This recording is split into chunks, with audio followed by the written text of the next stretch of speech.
Assalamualaikum warahmatullahi wabarakatuh. Salam sejahtera untuk kita semua.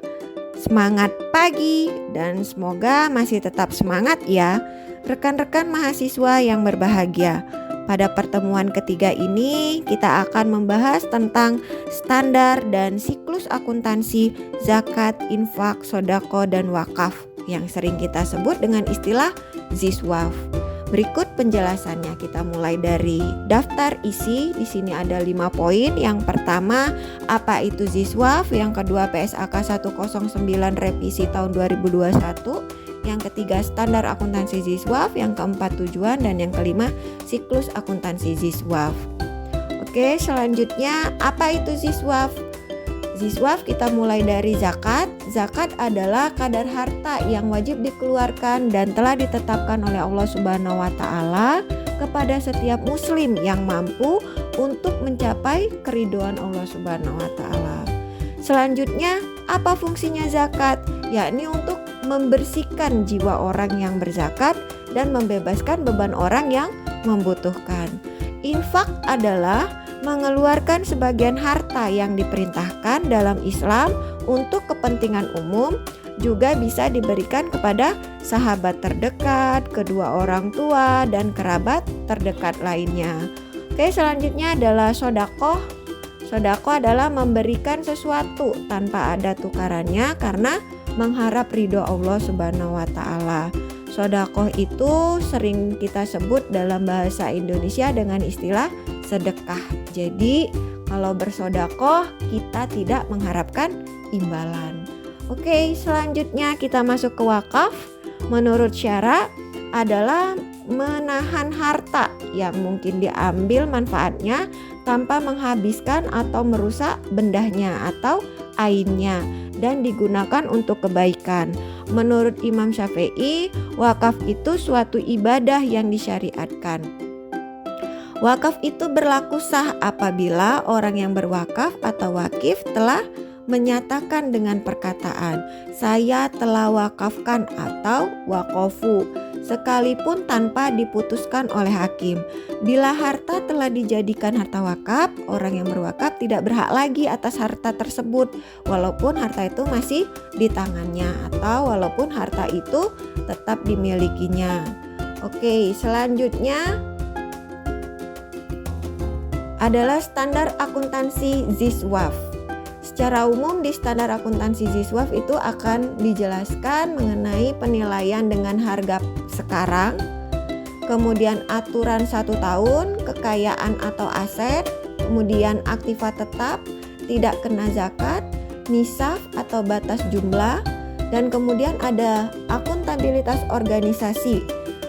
Di sini akuntabilitas organisasi pengelola zakat yang sering kita sebut dengan istilah OPZ ditunjukkan dalam laporan keuangan tersebut. Untuk bisa disahkan sebagai organisasi resmi, lembaga zakat harus menggunakan sistem pembukuan yang benar dan siap diaudit oleh akuntan publik. Jadi kalau adanya organisasi resmi zakat itu harus menyiapkan pembukuan dan harus siap untuk diaudit.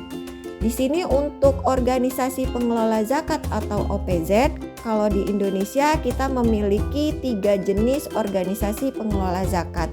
Yang pertama itu organisasi pengelola zakat kita ada Badan Amil Zakat atau yang sering kita sebut dengan Basnas.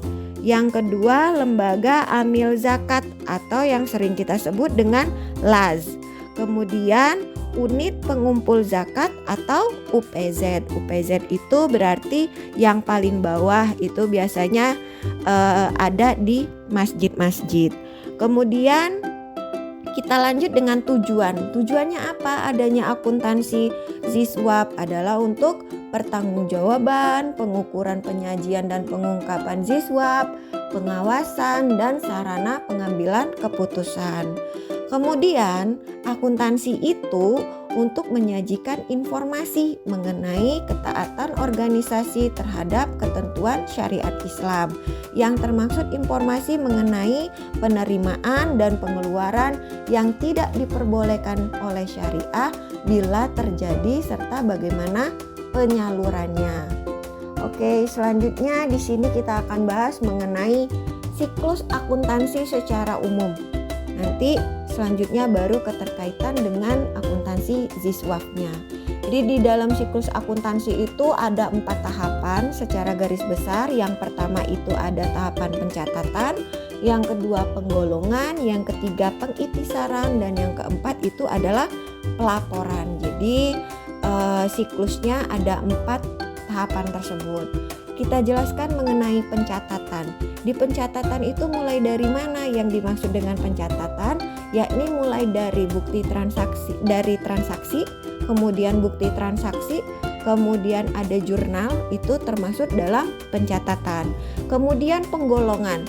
Penggolongan mulai dari buku besar dan neraca saldo. Kemudian ada pengitisaran. Pengitisaran ini kita pisah lagi mulai dari ayat jurnal penyesuaian, dan selanjutnya ada kertas kerja atau worksheet atau yang sering juga kita sebut dengan neraca lajur. Jadi itu yang tergolong dalam pengitisaran. Selanjutnya adalah pelaporan. Jadi pelaporan adalah output terakhirnya atau tahapan terakhirnya, yakni di akuntansi tahapan pelaporan ini kita memiliki 5 jenis laporan keuangan. Yang pertama itu laporan perubahan modal, yang kedua neraca atau laporan posisi keuangan, yang ketiga itu laporan laba rugi, yang keempat itu laporan arus kas, dan yang kelima itu catatan atas laporan keuangan. Jadi kelima jenis laporan akuntansi tersebut. Oke, baiklah kita kaitkan dengan akuntansi zakat, infak, dan sodako. Kalau menurut PSAK 109 yang sudah direvisi tahun 2021, kita memiliki 5 langkah dalam tahapan akuntansi Ziswaf. Mulai dari pengakuan dan pengukuran awal, kemudian pengukuran selanjutnya, kemudian penjualan, penyaluran, dan penyajian dan pengungkapan. Jadi di sini di PSAK 109 juga di match dengan tahapan akuntansi yang berlaku. Kemudian di sini ada yang namanya laporan. Jadi yang membedakan dari siklusnya itu tadi laporan secara umum akuntansi itu ada 5. Jadi di sini juga ada 5. Jadi untuk PSAK 109 yang mengatur tentang akuntansi Ziswaf-nya itu ada 5 juga.